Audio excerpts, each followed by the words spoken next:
I don't know what to draw today. So, why not use an art prompt to figure out what to draw? Well, I'm gonna keep things simple and keep it on person, but now I need to decide. I'm gonna go person fantasy, person modern, or person history. Oh, and superhero, I guess. Superhero is there, but I mean, I could always draw a superhero. That'd be pretty cool. Okay, it's a girl.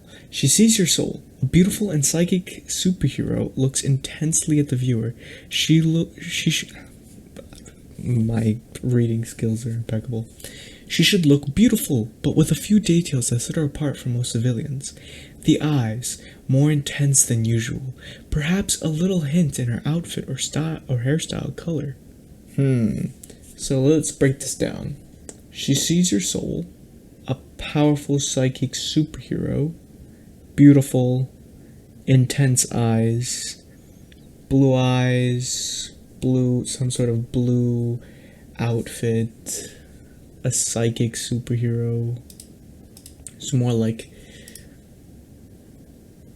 yeah, I'll figure this out. I'm going to start off with the face.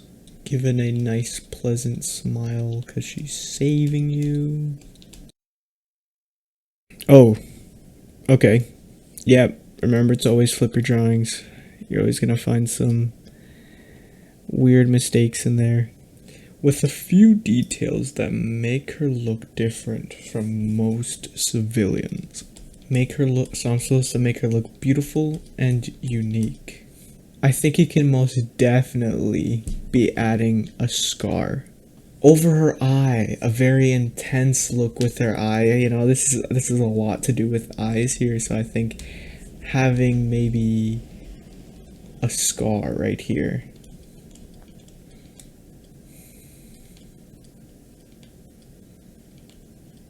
Yeah. No, but then that makes her look too rugged. Maybe it can be beneath it? Like a Luffy scar or something? Maybe the whole entire story behind it is she got stabbed under her eye and it awakened her powers or something. I think because she's magical, she's gonna have long, flowy hair. And it's gonna be really puffy and round. And by keeping it round, it makes her look very friendly, very inviting. She doesn't look like she's going to hurt you. She looks like she's gonna protect you. Then afterwards I can work on the intensity, which I think will be more of a color thing rather than like a wide open thing like I originally had planned. I feel like since things are already long and flowy, I think she can have a circular pendant in the middle, which maybe there can be some things that drape over here or float up. She kind of looks like a princess. Like a Disney princess. And as a hero, she needs muscles. It's kind of like a prerequisite here. Yeah, and I'm gonna give her something underneath so she isn't just so exposed. That just looks weird. It's kind of funny how this went from a superhero type thing to now the fantasy. I could have picked fantasy and I don't think this would have changed very differently. Changed very differently? Yes, those words make sense. Those words that came out of my mouth. Unfortunately, for pretty much the rest of this video, it'll just be a voiceover since the audio corrupted. Yay! But I think it might be better this way because I can better explain things than when I'm drawing. Now that I'm done the sketch, I am recoloring it to black because I like it blue. Now that the sketch is done, I can move on to painting the piece. Typically, I'd start by painting the background, but at this point, I wasn't too sure if I wanted to do one, so I just jumped straight to painting her. The reasoning for choosing such a muted skin tone was I had chosen to go for more of a bright feel to it, a lot more white in this, so I wanted the skin color to fit along with that.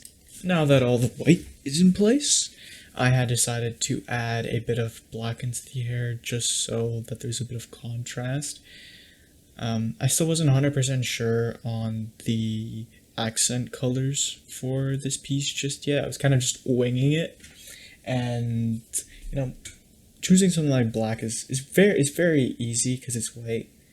It's like the complete opposite, so adds a lot of interest into the piece, and that's kind of what I was going for. At this point, all the base colors were implemented, and now it's time to move on to the rendering. Now for this, my idea was to have her completely in shadow with only the light being behind her. So to do this, I used the multiply layer, as that would be way more easier than to completely recolor everything. Right here, I'm adding blush on a separate layer, so it adds just a little bit more interest into the face, so it's not just like one whole shade, right? There's depending on the spot on the face, there's a little bit more blood flow, which then it can appear more red. And that's what I was doing right there. I was just adding in some blush. To make her blue eye look more intense, I had decided to add some bounce light from the eye on the eyelid region and like underneath the eyebrow, where the light would actually hit, instead of just, going on a separate layer and just added a little tiny glow circle around it. This is how you actually make an eye glow. Like, make it look like there's actual light coming from it. Even though right now it's green. Well, now it's not so green. Color theory is kind of hard, not gonna lie.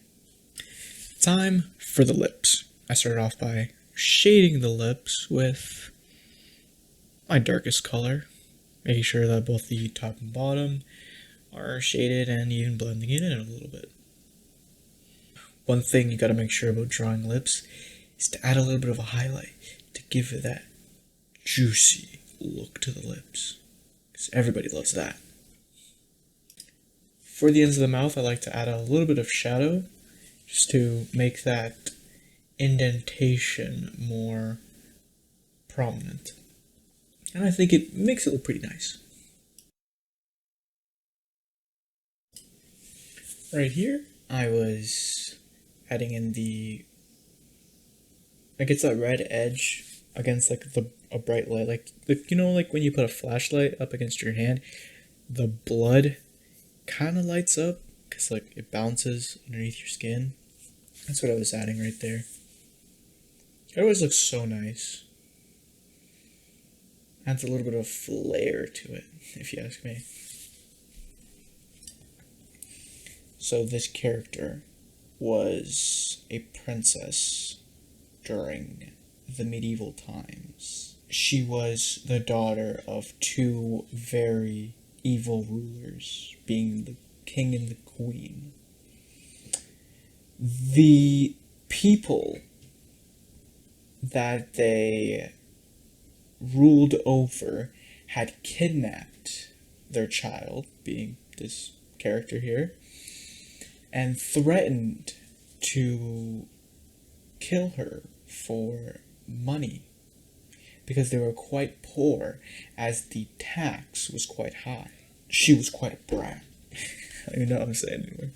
Yeah, she was quite a brat, and she was telling her captors that her father will have them dead. They had enough of her. They stabbed her in the eye, made her shut up, and while she was captured, waiting for her father to send a knight to rescue her, she had realized all the suffering that these people have gone through. I don't even know what I'm saying anymore. The story sucks. You know what? I'm just gonna skip to it. She had seen all the trouble that her captors were through and realized that they were just normal citizens of the kingdom who had came together. They did not truly mean to hurt her, and they showed her great hospitality. They made sure that she had a bed to sleep on, and she had food and water. It made her feel a little bit sad for them, and this awakened her powers, which healed her eye and turned it blue. She was able to greater empathize with these people from then, as she could almost see right through them, into their soul. And then she was eventually rescued. When she was found, she was locked away, because her eye and her hair that was turning white was deemed as unnatural and something evil. So she was locked away in the castle. But she found ways to sneak out. She would sneak out and be amongst the people. She would hide her eye or something. Sure, yeah, why not? She went to go be amongst the people and show them gratitude. And she even began to help them, see those in need, be able to see their souls, see the ones that were dying, and got them the help that they needed.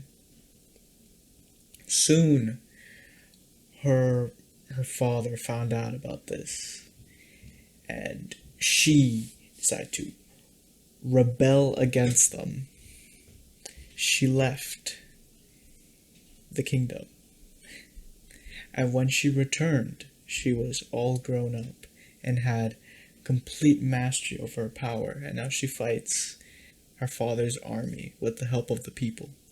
That's the story I'm giving it. At that point in time, I was adding in the glow from the orb. I still wanted to retain some of the rendering that I had done previously, so I had put all this on a different layer. I was experimenting with different layer options, just to get the right one, to make it seem like it's glowing, but not too much and not too little like how it is right now. Kind of gives it like a green look. But I ended up deciding on soften light, which really gave it that desired look. I'm moving on to shading the hair, and just like before, I've decided to use a multiply layer due to the detailing I did on the black part of the hair against the white part, and it'd be really hard to keep that consistent. So I just instead decided to go the lazy but easier way of doing things, which is multiply, which I first started out just by blocking things, working from big to small. You don't want to work like small on one side and then be all like, oh, I kind of want to try doing this one on the other side, and then the other side looks completely different from the other side. Just like, what the heck is going on? At this point, I am making small shapes in the hair with adding a little bit of detail, but not too much that it becomes a hassle. And some of these shadows are a lot stronger than I wanted it to be. I was just color blocking everything.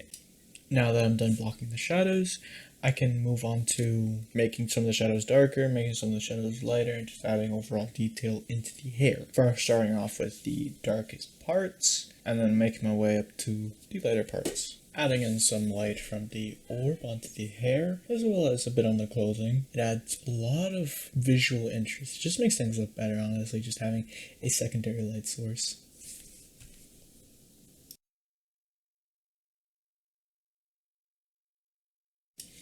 I was really struggling on the folds right here. I don't know, even now I kind of just can't wrap my head around it, because the one big fold where it sticks out and then goes back in, that causes a bit of tension, and then the tension caused from like the eyeball, that also makes that. So then I was really confused. It's like, yeah, where do I add the triangles here? The folds. Took me a lot of tries to get it. I think I did an okay job. The bottom half of this piece is darker than everything else due to just the fact that the light's coming from behind and to the right. So the bottom is going to be covered way more in shadow, especially the bottom left part.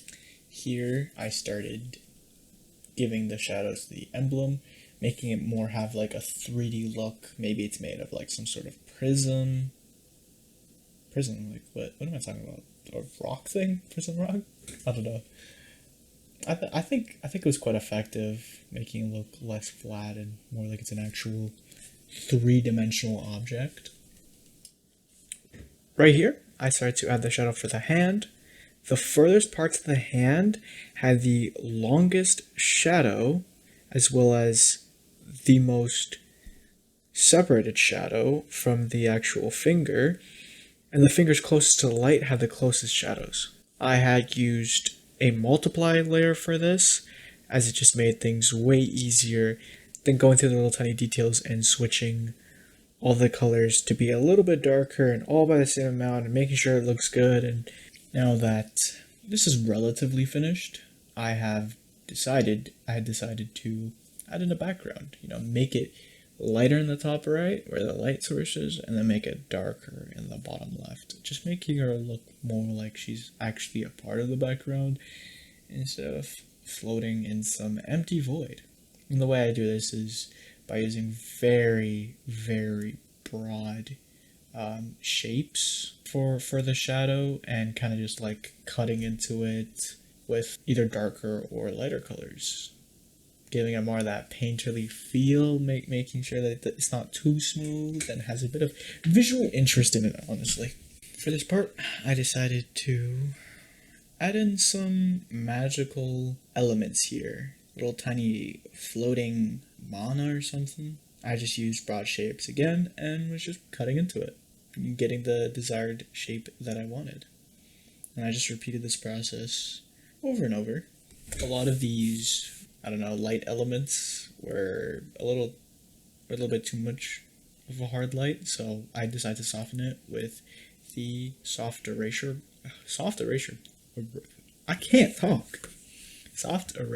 brush to kind of lose some of its edge, I had noticed that a lot of these were very much vertical, so I wanted to add in some that were also horizontal. And for this, I used way more of a soft brush and had preferred a lot more of a streaky look here. This piece is now finished. It is one of my favorite pieces by far, even though it's one that I, for the most part, used no reference for. I don't know, just so amazing where the light's coming from, the rendering on the piece. I really like the color scheme. It's a really phenomenal piece, in my opinion. I'm quite happy with it. And I think I've completed the challenge almost to completion, even though this isn't a very superhero type thing, and I could have just been like, oh yeah, I could have gone for fantasy, then I don't think it would have changed much.